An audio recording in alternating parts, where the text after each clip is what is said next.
എന്നെ സ്നേഹിക്കുന്ന, ഞാൻ സ്നേഹിക്കുന്ന എൻ്റെ പ്രിയപ്പെട്ട കുട്ടികൾക്ക്, എൻ്റെ കൂട്ടുകാർക്ക് ഇതാ സ്നേഹത്തോടെ ഒരു ക്രിസ്മസ് സമ്മാനം.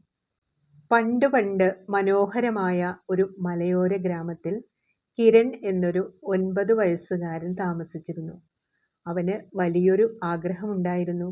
അങ്ങാടിയിലെ കടയിലുള്ള ആ മനോഹരമായ തടി തീവണ്ടി സ്വന്തമാക്കണം.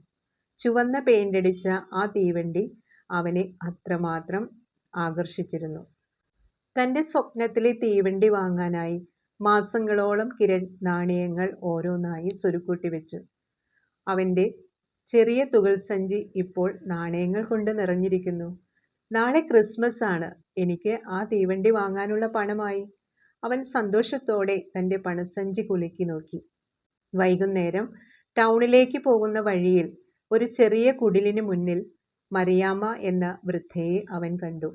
മരം കോച്ചുന്ന തണുപ്പിൽ വിറച്ചുകൊണ്ട് അടുപ്പ് കത്തിക്കാൻ കുറച്ച് ഉണങ്ങിയ വിറക് കഷ്ണങ്ങൾ ശേഖരിക്കാൻ അവർ കഷ്ടപ്പെടുകയായിരുന്നു. അവർ വളരെ ക്ഷീണിതയായി കാണപ്പെട്ടു.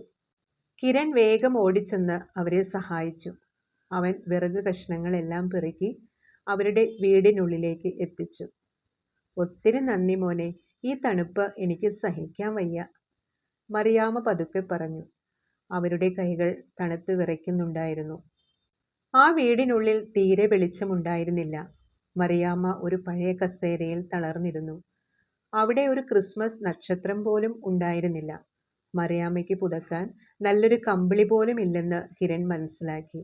ആ തണുത്ത വീട് അവനെ സങ്കടപ്പെടുത്തി. കിരൺ തൻ്റെ കീശയിലെ പണസഞ്ചിയിൽ തൊട്ടുനോക്കി. ആ തടി തീവണ്ടി അവൻ്റെ വലിയ സ്വപ്നമായിരുന്നു. പക്ഷേ മറിയാമ്മയുടെ വിറയലും അവരുടെ ഒറ്റപ്പെടലും അവൻ്റെ മനസ്സിനെ വേദനിപ്പിച്ചു. അവൻ ഒരു നിമിഷം ആലോചിച്ചു നിന്നു. പിന്നെ ഒരു ഉറച്ച തീരുമാനമെടുത്തു. കിരൺ വീണ്ടും ടൗണിലേക്ക് ഓടി. അവൻ കടയിൽ പോയത് തൻ്റെ പ്രിയപ്പെട്ട തീവണ്ടി വാങ്ങാനല്ല. പകരം അവൻ മനോഹരമായ കട്ടിയുള്ള കമ്പിളി പുതപ്പും കുറച്ച് നല്ല ഭക്ഷണവും തിളങ്ങുന്ന ഒരു ക്രിസ്മസ് നക്ഷത്രവും വാങ്ങി. അവൻ്റെ പണസഞ്ചി ഇപ്പോൾ ശൂന്യമായി. അവൻ ഓടിച്ചെന്ന് മറിയാമ്മയുടെ വീടിൻ്റെ വാതിലിൽ മുട്ടി. അവർ വാതിൽ തുറന്നപ്പോൾ കിരൺ ആ പുതിയ കമ്പിളി പുതപ്പ് അവരുടെ തോളിൽ പുതപ്പിച്ചു. ഇത് നിങ്ങൾക്ക് വേണ്ടിയുള്ള ക്രിസ്മസ് സമ്മാനമാണ്, അവൻ പുഞ്ചിരിയോടെ പറഞ്ഞു. മറിയാമ്മയുടെ കണ്ണുകൾ സന്തോഷം കൊണ്ട് നിറഞ്ഞു. കിരൺ ആ കുടിലിന് മുന്നിൽ താൻ കൊണ്ടുവന്ന നക്ഷത്രം തൂക്കി. അതിലെ വെളിച്ചം ആ ചെറിയ വീടിനെ സുന്ദരമാക്കി. അവർ രണ്ടുപേരും ഒന്നിച്ചിരുന്ന് അവൻ കൊണ്ടുവന്ന ഭക്ഷണം കഴിച്ചു. തൻ്റെ തീവണ്ടിയേക്കാൾ വലിയൊരു സന്തോഷം കിരണിന് അപ്പോൾ തോന്നി. ക്രിസ്മസ് ദിനത്തിൽ കിരണിൻ്റെ അച്ഛൻ ജേക്കബ് ഇതറിഞ്ഞു. തൻ്റെ മകൻ സ്വയം ആഗ്രഹിച്ച സമ്മാനം വേണ്ടെന്ന് വെച്ച് മറ്റൊരാളെ സഹായിച്ചതിൽ അദ്ദേഹത്തിന് അഭിമാനം തോന്നി.